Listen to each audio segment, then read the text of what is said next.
dần hơn em nữa thôi. Chuyện ngày xưa hai đứa thương nhau trong đêm nhiều sao sáng, dưới lầu chuông anh khắc tên nhau chung trong lời khấn xin tràn chứa niềm tin. A quiet monastery in the western Ukrainian village of Hoshiv has become a large playground for children. They and their families all had to leave their homes because of the war with Russia. The Greek Catholic Church of the Sisters of the Holy Family is about 100 kilometers from Lviv. The nuns there have given refuge to about 40 people fleeing fighting with Russian forces in eastern and central Ukraine. The sound of birds and prayers are calming for 59-year-old Rima Strishko, who fled from Kharkiv. It seemed that the planes were flying in the middle of the house, and you could hear the sound of bombing, she said. After what we saw, the monastery is a paradise. The monastery was built after Ukraine's independence in the early 1990s. The previous monastery in the village had been closed by communist officials when the area was part of the Soviet Union. The nuns were sent to prisons in Siberia. All our prayers are now focused on peace in Ukraine, for our soldiers, for those innocent people who died, who were murdered, said Sister Dominika, the head nun. Before the war, the 17 nuns led a peaceful life. In addition to their religious work, they grew vegetables, made their own food, and painted.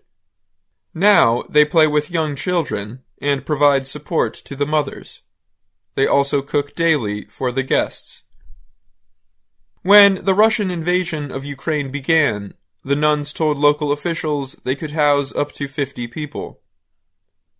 Many of the children who are now laughing and hugging the nuns arrived traumatized. This is a new place for them. They came from cities where there is shooting and bombing, Sister Dominika said. Even in the monastery, the nuns still get air raid notices on their phones. They warn the rest of the guests by ringing the monastery bells. It is a less traumatic sound than the loud sirens in the cities. Then the nuns lead the guests to an underground area. But even when there are no sirens, children happily use the large underground space. We play and read prayers, said Rostislav Borisenko. The 10-year-old boy fled Mariupol with his mother. Borisenko's mother is still waiting for news of relatives and friends who could not flee Mariupol. Although the families are thousands of kilometers from most of the fighting, discussion at the dinner table mostly centers around the war. While the families eat in the dining room, the nuns eat separately in the library.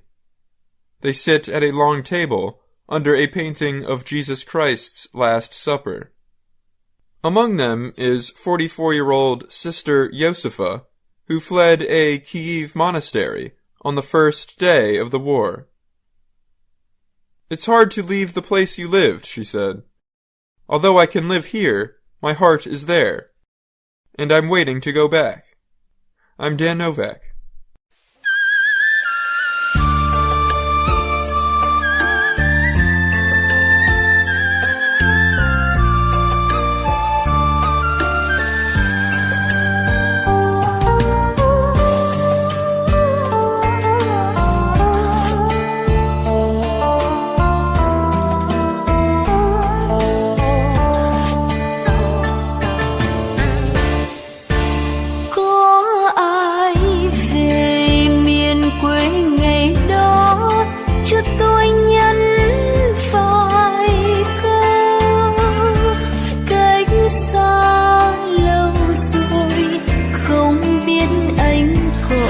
Dần hơn em nữa thôi. chuyện ngày xưa hai đứa thương nhau trong đêm nhiều sao sáng. Dưới lầu chuông anh khắc tên nhau chung trong lời khấn xin tràn chứa niềm tin. Có ai ngờ tình yêu ngày đó gieo ngang trái sâu lo, cách xa phương trời hai đứa đối đặng mộng đẹp kia vỡ tan. Từng hồi chuông tha thiết bi ai vang trong mùa quan tài, tiếng cầu kinh khẽ khẽ thôi vang khi giông bão kéo xa. Ôi thánh lầu chuông,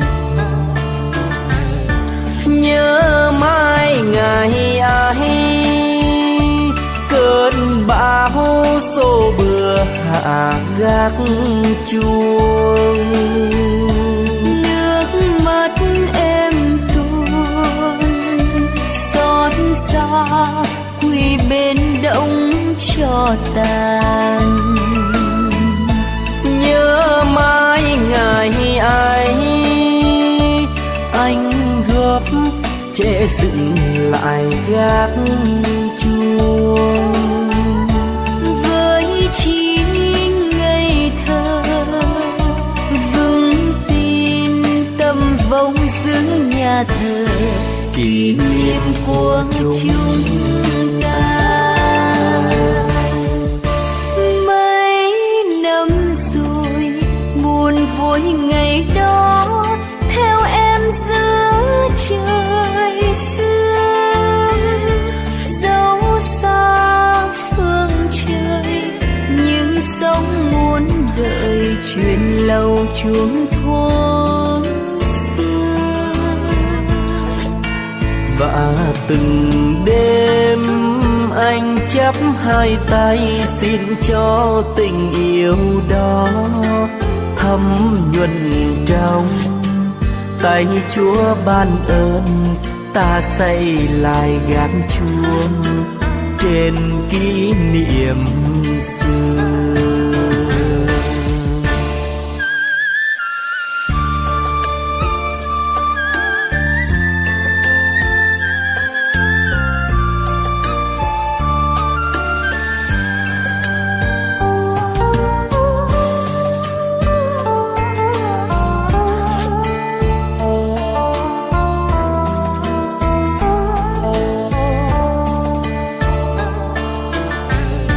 Nhớ mãi ngày ấy cơn bão xô bừa hạ gác chuông.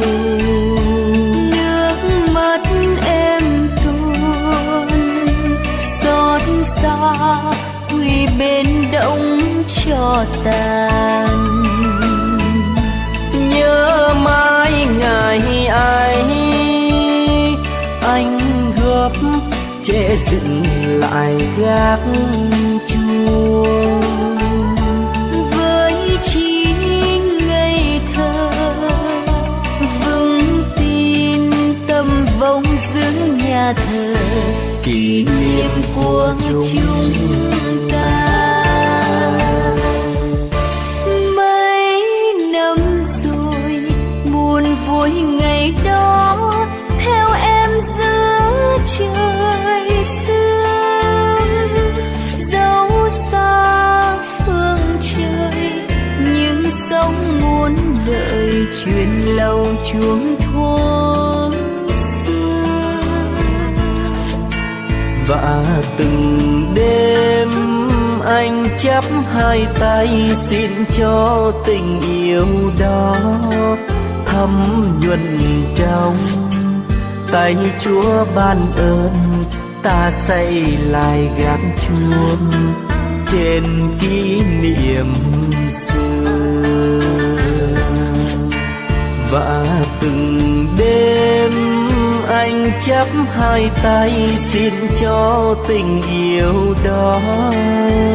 Khâm nhuần trong tay Chúa ban ơn, ta xây lại gác chuông.